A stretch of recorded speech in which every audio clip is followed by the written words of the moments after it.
Olá, seja bem-vindo ao dia 121 da nossa jornada de leitura bíblica Mostra-nos o Pai. Estamos no livro de Atos, para hoje capítulos 22 e 23, e também o Salmo 59.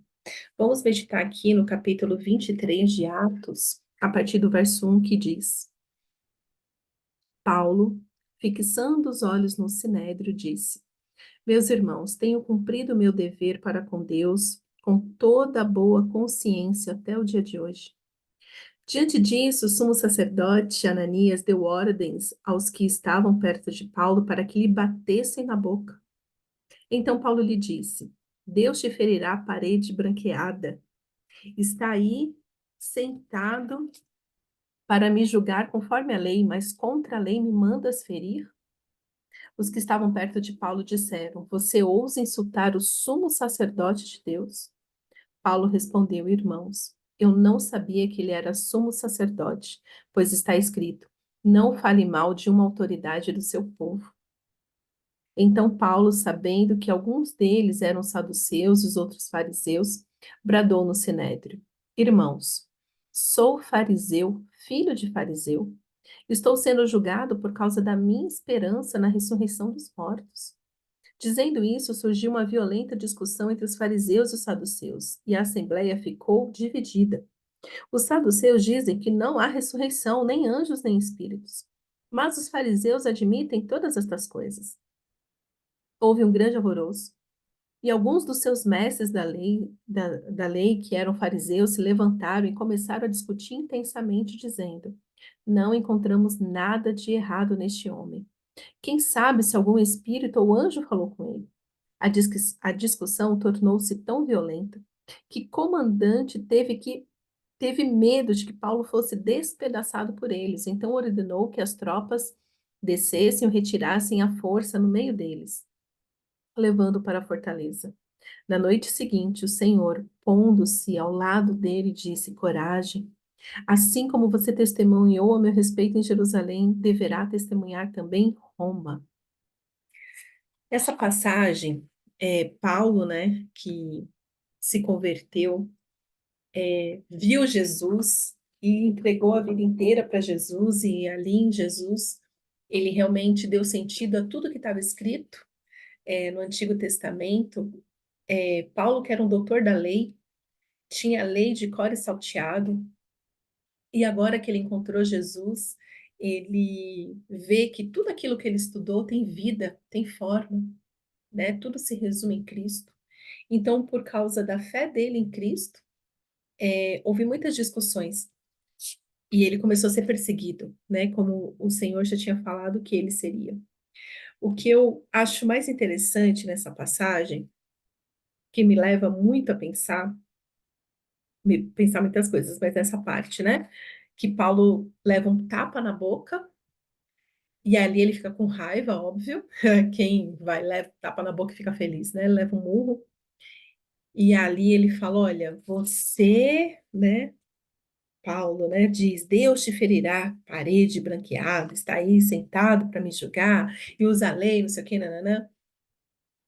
E aí o guarda falou para ele: Olha, você está falando com o sumo sacerdote de Deus, não é com qualquer um que você está falando.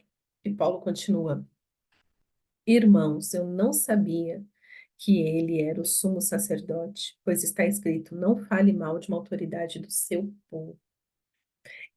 Isso me trouxe muito constrangimento quando eu li. Eu falei assim: Nossa, e agora? E agora?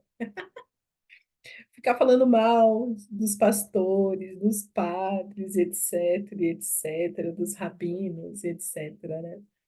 Mas eu acho interessante, assim, como o Senhor fez a hierarquia e nos colocou numa posição de respeitar a hierarquia e de cooperar para que a hierarquia funcione.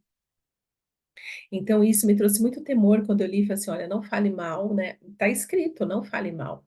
E para Paulo, que era um obediente da lei, ele falou assim: não, se está escrito, eu realmente é isso, eu não posso fazer isso. Os judeus levam isso muito a sério, muito a sério. E que nós cristãos, que dizemos que somos cristãos, evangélicos, católicos, etc., também deveria levar isso muito a sério. Está escrito: não fale mal de nenhuma autoridade no seu povo. Porque Deus, ele sempre pede para que a gente ore pela autoridade do nosso povo. Então, quando nós vemos algo negativo, isso deveria se tornar para nós motivo de oração, para que o Senhor venha e faça justiça e destrone quem tiver que ser destronado, e também conceda o trono para quem tiver que ser, né, ali assentado. E ali Paulo continua, né? Então, Paulo, sabendo que alguns deles, falou assim: olha, irmãos, eu sou fariseu, filho de fariseu, e eu estou sendo julgado por causa da minha esperança na ressurreição dos mortos. Ou seja, vocês estão querendo me bater pelo que eu acredito, que é exatamente o que acontece hoje. Pode ver, todas as divergências que nós temos é por causa das nossas convicções. Então, ele está aqui sinalizando, falando assim: olha, vocês querem me condenar pelo que eu acredito na ressurreição dos mortos. E aqui entra uma coisa super interessante que eu descobri recentemente no estudo no judaísmo messiânico, falando o seguinte: que para os judeus não era a morte de Cristo que fez a diferença. Toda essa brigalhada aqui que a gente vê no Novo Testamento, todas essas confusões, todas essas perseguições, é justamente por causa dessa fala de Paulo. Por quê? Porque Jesus ressuscitou. Por quê? Porque morrer qualquer um morre, mas ressuscitar e ter vida eterna, somente Cristo. Que nem Lázaro. Lázaro ressuscitou. Jesus ressuscitou Lázaro dentre os mortos, né? Depois, no quarto dia e tudo mais. Aquele milagre maravilhoso que nós lemos aqui. Mas depois Lázaro morreu. Ele não permaneceu, né? E Jesus, então, assim, a briga, na verdade, a discussão é porque o Messias viveria para sempre, né? Deus já tinha falado que instituiria um trono e que era um trono eterno. Porque depois que a pessoa morre, ela perde o trono, concorda? A pessoa tá ali reinando, morreu, acabou, vem outro sucessor no lugar dele. Mas Jesus não. Como Jesus morreu e ressuscitou e está vivo eternamente, assentado à direita de Deus, Jesus, por ter essa vida eterna, o trono continua sendo dele. E isso que é extraordinariamente maravilhoso, porque você tem um Salvador que está vivo. A nossa fé tem que ser ressurreta, viva e forte, como Cristo, entendeu? Então, por isso a polêmica, porque assim, de um lado, os saduceus, eles não acreditavam em nada disso. Eu conheço umas denominações aí também.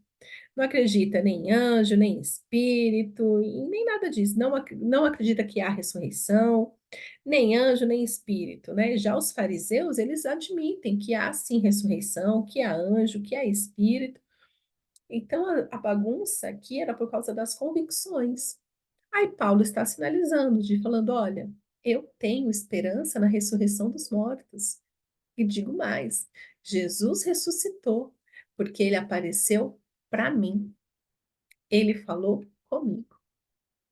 E eu acho extraordinário que aí teve esse alvoroço, nananã, aí tiraram Paulo ali do meio para que ele não fosse despedaçado. E aí no verso 13 nós lemos, ou verso 11, perdão, nós lemos: na noite seguinte, o Senhor, pondo-se ao lado dele, disse: coragem, assim como você testemunhou ao meu respeito em Jerusalém, deverá testemunhar também em Roma. Queridos, se você quer que Jesus te visite, creia que Ele está vivo, creia que Ele está vivo e que Ele pode te visitar a qualquer momento. Tenha também certeza da sua convicção. Então, nesses dias, tá, de novo, o absurdo de aborto, qual tempo aceitável para fazer aborto? Eu diria que nenhum tempo, independente da maneira como essa criança foi gerada, com violência, sem violência, com estupro, sem estupro, né? Uma violência não justifica outra violência. Mas As convicções das pessoas é que geram todas essas bagunças. E nós precisamos estar atentos no que nós temos nos posicionado em relação ao que nós realmente acreditamos. Por que Paulo era perseguido deste nível? Porque ele não só acreditava, mas ele passou a viver de acordo com isso. E ele começou a pregar sobre isso. Então, se você ler com cuidado Atos, você vai ver que Paulo foi para uma determinada cidade, aí todos os sábados ele ia até a sinagoga e debatia lá com os intelectuais e mostrava pelas escrituras que tudo que precisava acontecer para o Messias vir tinha acontecido, que Jesus estava vivo. Então, isso aqui não aconteceu porque Paulo saiu um dia à tarde para pregar na praça. Isso aconteceu com Paulo porque ele estava pregando consistentemente todos os dias, especialmente aos sábados, que era o dia da reunião deles, o que hoje seria o domingo, que é a reunião dos evangélicos e dos católicos. Então, por causa dessa convicção, de falar, queridos, deixa eu te falar, a Bíblia que você está lendo, a explicação é assim, assim, assado. Porque uma coisa é você ler a Bíblia conversando com Jesus, e outra coisa é você ler a Bíblia só para passar o tempo. Aí eu te pergunto, as suas convicções têm levado você a ter essas discussões, com as pessoas para o bem? Paulo não estava discutindo aqui porque queria acabar com eles, mas Paulo estava querendo que eles enxergassem a verdade de Cristo. Por isso que Paulo, mais para frente, nas cartas dele, diz: se eu pudesse, né, se desse para barganhar a minha salvação, eu preferia para que todos vocês vissem e crescem e se rendessem a Jesus. Mas Paulo aqui, pela convicção dele em Cristo, ele estava no meio de uma bagunça. Ele apenas estava falando do que ele acreditava. E aí Jesus aparece para ele e diz: coragem. Assim como você pregou de mim aqui, em Jerusalém, você também pregará em Roma. Deixa eu te falar uma coisa, querido. Deus não te manda para um lugar sem antes não te falar que Ele está com você. Deus não te manda para um lugar sem antes não te sinalizar coragem. Sou eu que estou fazendo na sua vida. O Senhor permitiu tudo isso na vida de Paulo e conservou a vida de Paulo o tempo que deveria ser conservado para que Paulo ensinasse. Tanto que a maioria do Novo Testamento são as cartas de Paulo, que Paulo tem um dom do ensino. Paulo foi o escolhido, né? Os manuscritos de Paulo, para que hoje nós aprendêssemos ainda mais sobre o Senhor. Então, hoje, essa é a minha palavra para você. Tenha convicção do seu relacionamento com Jesus.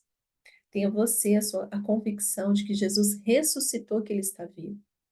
Essa chave, assim, que parece ser tão pequena, mas mudou muita coisa na minha mente quando eu entendi essa confusão. Jesus ressuscitou, está vivo. Essa era a briga aqui. Essa era a briga. Ué, Jesus ressuscitou? Está sentado ao lado de Deus? Ao lado direito, né? De Deus Pai?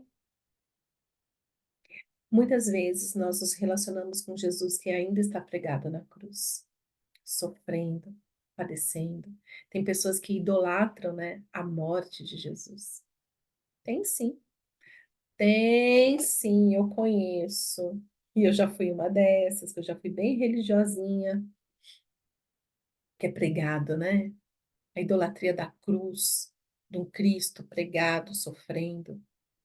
Tem pessoas que idolatram o pecado, que ficam, ai, que eu sou pecador, que eu sou pecador. Mas quando você muda essa visão e fala assim, não, o Deus a quem eu sirvo, ele é vivo.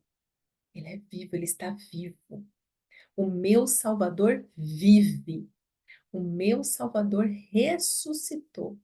Está sentado ao lado direito do Pai.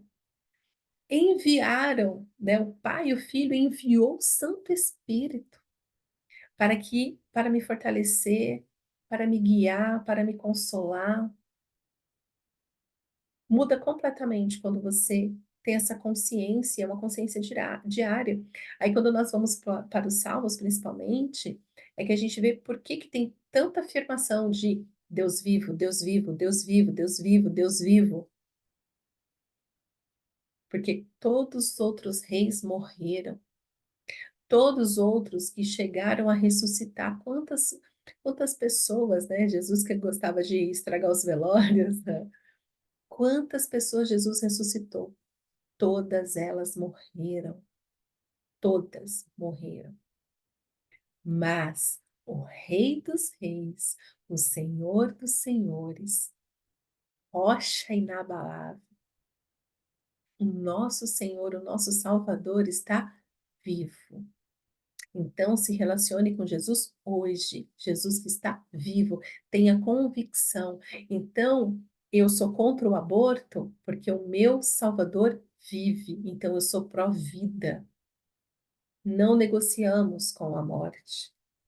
Não devemos sentenciar ninguém à morte, porque o nosso Senhor é vida, é vida, é vida. E tenha coragem, tenha coragem. Porque quando você começar a se posicionar dessa maneira, com a convicção de que você serve a um Deus vivo, a um Salvador que está vivo, muita coisa começa a mudar na sua vida. E essas mudanças vão incomodar muitas pessoas. Mas que o seu compromisso, em primeiro lugar, esteja com o Senhor. Primeiro com o Senhor. Sempre com o Senhor. E depois disso, o que der tempo. Se é que vai dar tempo. Mas fica com esse versículo aqui. Coragem. Assim como você testemunhou ao meu respeito em Jerusalém, deverá também testemunhar em Roma. Tenha coragem. Assim como você está testemunhando sobre a vida em Cristo, aonde você está hoje, você também vai testemunhar em todos os outros lugares que você for. E nem sempre você será aceito. As trevas odeiam a luz, nem sempre vão te ouvir, nem sempre vão te entender. Mas coragem, porque Cristo é a nossa força. Cristo é a nossa força. Amém? Pai, obrigada pela tua palavra. Obrigada, Senhor, porque o Senhor nunca nos manda para um lugar sem antes não nos ter capacitado para isso, sem antes não nos ter preparado para isso. Que tenhamos coragem, Senhor, de ser testemunhas, tuas testemunhas, em Jerusalém, em Roma, no Brasil, nos Estados Unidos, no Japão, onde quer que o Senhor nos mandar, Senhor, que sejamos testemunhas da tua vida, da tua libertação, da tua cura. Abençoa-nos, Senhor, com mais de ti, com muita, muita coragem, Paizinho. É isso que eu te peço.